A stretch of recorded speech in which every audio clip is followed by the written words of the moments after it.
information on the much cock that is on the top of that convict cichlid. And no, this is not an indecent language, it is cock, right? Okay, so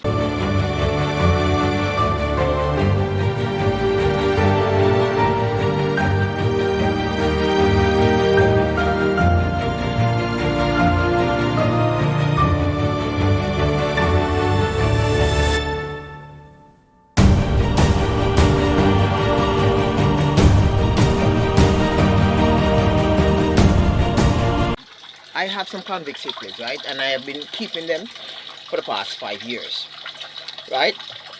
And they have been breeding, and I have actually been giving them away and selling some. And I have mostly older ones within this aquatic space. Now, not much is said about convict cichlids because, you know, what I realize is that the more the fish breed profusely, is the less persons are interested in them. Persons find fish that are difficult to breed a little bit more exciting to keep. I guess they would like the challenge. But I still like them, just that they breed a lot, so therefore at times I have to just allow them to stay where they are, and at times out of a batch of 100 they might have 2 that actually comes to fruition. Alright, so the male convict cichlid normally develop a cock on the top of the head, and this cock, which is a bump like feature, is distinguishable amongst convict cichlid males. The female doesn't have a cock, only the female, only the male, right? And the older the fish is the more pronounced it is. That doesn't mean that they have to have a cock on their head before they can actually find a mate or can breed. Convict cichlid can breed as early as 2 inches, right? Male and female, once they can sex them properly, place them into a space where the pH is right, although they are very tough, they will breed, right? What I do find though is that the older convict cichlids that the one with the cock, tend to get more respect from the younger ones, or should I say smaller ones, within the space. Now, I am not fully read on convict cichlids. Well, I'm not fully read on the cock on the top of fish head. You know, you have cock on red devil, you have a cock on flower on, you have a cock on convict cichlids, and there are a few other fish that do have this feature, this big forehead feature. You know, the blue dolphin also have it, right? But the distinguishable cock, or the bump on the head, that normally comes whenever the fish is like getting into age. And so whenever you see a convict cichlid with a huge hump on the head, there's nothing wrong with it. It's just that it is a fully matured convict cichlid, right? So I've been keeping them, and I realized, as I said before, that they actually get more respect from their conmates than the smaller ones, right?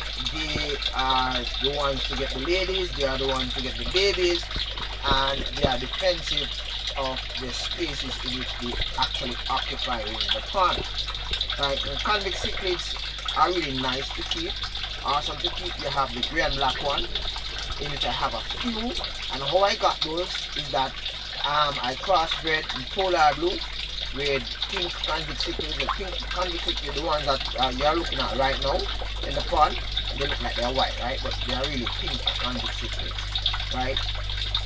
So those 2 went together. I did a few videos on those.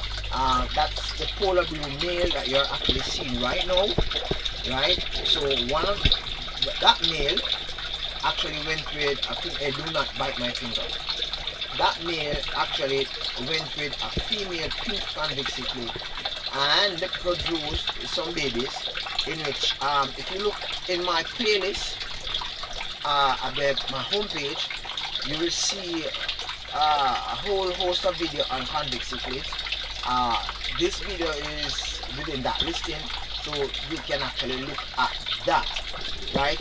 So the essence of this video is just to share with you that the cock on the convict cichlid head points to the fact that it has matured, and it is, you know, it has reached that space within its development that you could see that it is, you know, have developed all its physical features, right? So a convict cichlid is not fully developed unless that cock is on the head, and not much is spoken about the cock on the head, you know. Most persons like to speak about the flower horn, this big cock, right, on the head and or the overflow. Not much is said even about the blue dolphin neither, right? It's not until these fish reach like 4 or 5 or 6 years that you actually see the cock on the head. I lost probably about 13 or 14 of these fish, as you would have seen in some of my previous videos when I was doing a deep cleaning of this pond. I do not think I'm going to be doing anything like that for the time being again, because I do not want to lose anymore. So them look scanty. Yeah, my pond was like filled with all of these, and the funny thing about it is that the smaller ones survived and the larger ones actually died, right? So yeah, that's it. Peace out guys, catch you next time. Thank you for watching. Bye bye.